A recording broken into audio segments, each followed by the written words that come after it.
તો એક મહત્વપૂર્ણ સમાચાર કરીશું તેના ઉપર નજર। જે સમાચાર હાલમાં સામે આવી રહ્યા છે, અમદાવાદમાં પણ દિલ્હી જેવી ઘટનાનું પુનરાવર્તન થયું છે। મહત્વપૂર્ણ સમાચાર, અમદાવાદની અંદર પણ દિલ્હી જેવી ઘટનાનું પુનરાવર્તન થયું। સેટેલાઇટની 2 થી 3 સ્કૂલો છે કે જેને ધમકી આપવામાં આવી છે। મહત્વની વાત છે કે દિલ્હીની અંદર પણ આ જ રીતે ઈમેલ દ્વારા ધમકી આપવામાં આવી હતી। અમદાવાદમાં અનેક સ્કૂલોને બોમ્બથી ઉડાવી દેવાની ધમકી મળી છે। મહત્વપૂર્ણ સમાચાર, ધમકીવાળી સ્કૂલો પર પોલીસે અત્યારે હાલ ચેકિંગ હાથ ધર્યું છે। આ પહેલા દિલ્હીની અંદર 80 થી 90 જેટલી સ્કૂલોની અંદર બોમ્બથી ઉડાવી દેવાની ધમકી આપવામાં આવી હતી। એવી જ વસ્તુ અત્યારે અમદાવાદમાં સામે આવી છે। બોમ્બ ડિસ્પોઝલ સ્ક્વોડ પણ ઘટના સ્થળે પહોંચી ગયું છે। આજે અંગે વધુ માહિતી માટે સંવાદદાતા વિરેન્દ્ર ભાટી જોડાયા છે। વિરેન્દ્ર, જે માહિતી સામે આવી છે કે અમદાવાદની સ્કૂલો છે, 2 થી 3 એવી સ્કૂલો છે કે જેને દિલ્હી જેવી જ ઘટનાનું પુનરાવર્તન થઈને મેલ મળ્યો, ધમકી મળી છે, વિગતો શું? બિલકુલથી માનસી કે અમદાવાદમાં પણ જે દિલ્હીની અંદર જે ઘટના બની હતી તે ઘટનાનું પુનરાવર્તન થયું હોય તેવું લાગી રહ્યું છે। કારણ કે હાલ જે વાત સામે આવી રહી છે માનસી, તેની અંદર જોવા જઈએ તો જે અમદાવાદની અનેક સ્કૂલો છે જેને બોમ્બથી ઉડાવી દેવાની ધમકી મળી, એટલે કે જે સ્કૂલો છે તેમને ઈમેલ આવી રહ્યા છે ને બોમ્બથી ઉડાવી દેવાની ધમકી મળતા જ જે સ્કૂલો હતી તેમના દ્વારા પોલીસને જાણ કરવામાં આવી હતી ને તમામ ધમકીવાળી સ્કૂલો પર હાલ પોલીસ દ્વારા ચેકિંગ હાથ ધરવામાં આવ્યું છે।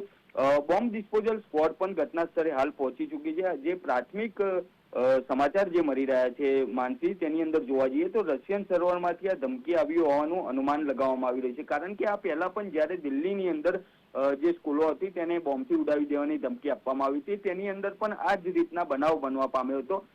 જે દિલ્હીમાં જે સ્કૂલોને ધમકી હતી તે તમામ ધમકીઓ પોકર સાબિત થઈ રહી હતી। પરંતુ જો હાલ અમદાવાદની માનસી વાત કરવામાં આવે તો અમદાવાદની પશ્ચિમ વિસ્તારની અનેક એવી સ્કૂલો છે કે જે સ્કૂલોને ધમકી મળી છે, જેની અંદર સેટેલાઇટ વિસ્તારની અંદર 2 થી 3 સ્કૂલોને ધમકી મળી છે।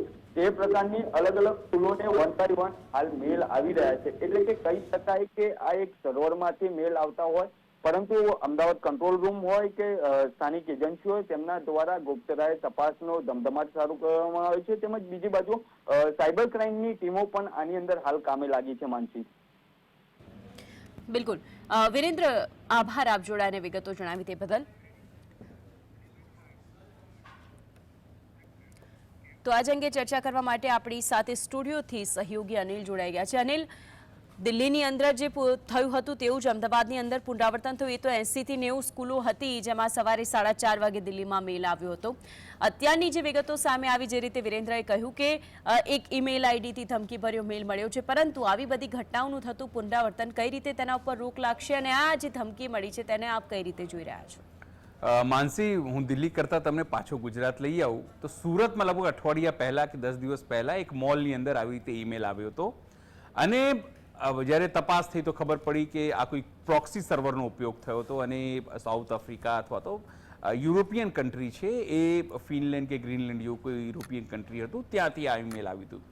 પછી ખબર પડી કે અઠવાડિયા પછી કે એ ભારતમાંથી જ એ પ્રોક્સી સર્વરનો ઉપયોગ કરવામાં આવ્યો છે અને એ પછી મોકલવામાં આવ્યો છે। પણ કયા રાજ્યમાંથી મળ્યું એ હજુ સુધી ગુજરાતની પોલીસ કે જે સાયબર સેલ છે શોધી શકી નથી, અથવા તો શોધી શકી હશે તો એ કંઈક માહિતી નહીં આપી શકે, કારણ કે આપણે એવું ના કહી શકીએ કે ગુજરાતની પોલીસ નબળી છે।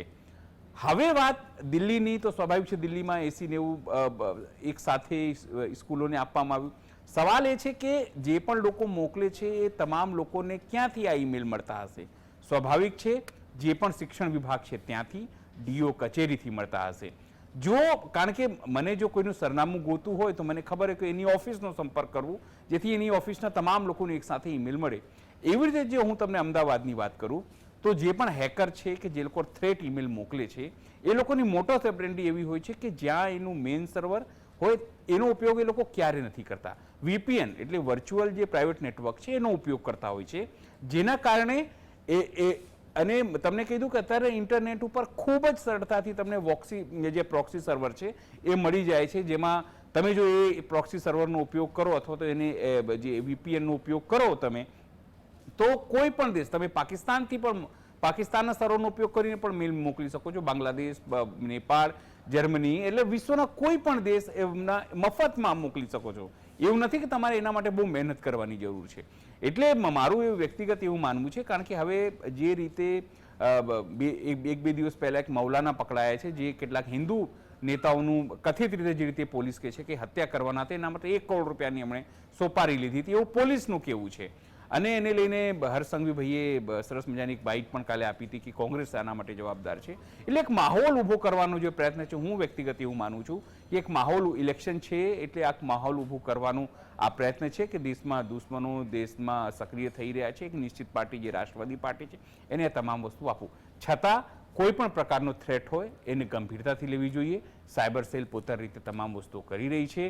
શું નીકળશે શું નહીં એ ગંભીર બાબત છે. પણ જે રીતે માહિતી કહેવામાં આવે છે કે રશિયન સર્વરથી એનો ઉપયોગ કરવામાં આવ્યો છે, રશિયન સર્વર નહીં, માત્ર ભારતમાંથી જ કોઈએ પ્રોક્સી લઈને આ કરી હશે અને ડીઓ કચેરીનું કોઈ સાઇટ હેક કરી હશે, જેમાંથી તમામ ઈમેલ એ લોકોને મળી જાય છે અને ખૂબ જ સરળતાથી આ તમામ પ્રકારના હેકિંગ છે એને અંજામ આપે છે અને આવા થ્રેટ મોકલતા હોય છે. આમ હું એક્સપર્ટ નથી આ વાતનો, પણ જેટલું મેં વાંચેલું છે, જેટલું મેં જોયેલું છે માનસી, એનાથી એટલું તો ખબર પડે જ છે કે આ મેલમાં કેટલું દમ હશે. પોલીસને પણ એ વાતની ખબર પડે છે. એવું નથી કે જે લોકો આ થ્રેટને શોધતા હોય અથવા જેની એક્સપર્ટીઝ છે આમાં એ લોકોને નથી ખબર પડતી, એને પણ ખબર હોય છે. પણ એક માહોલ બનાવવાનો અત્યારે જે પ્રયત્ન છે એ થતું હોય છે. કારણ કે દિલ્હીમાં તમે જુઓ, એક સાથે 80-90 સ્કૂલોને મોકલવામાં આવે અને પછી ખબર પડી કે આમાં તો કંઈ નથી, માત્ર ડરાવવા માટે, ધમકાવવા માટે આ પ્રયત્ન થયો હતો. પણ આખો દિવસ એક માહોલ બનાવવાનો પ્રયત્ન જે છે એ ત્યાં થયું છે. એવી રીતે અત્યારે અમદાવાદમાં પણ થઈ રહ્યું છે. પણ સાયબર સેલ સક્રિય છે, કામ કરી રહી છે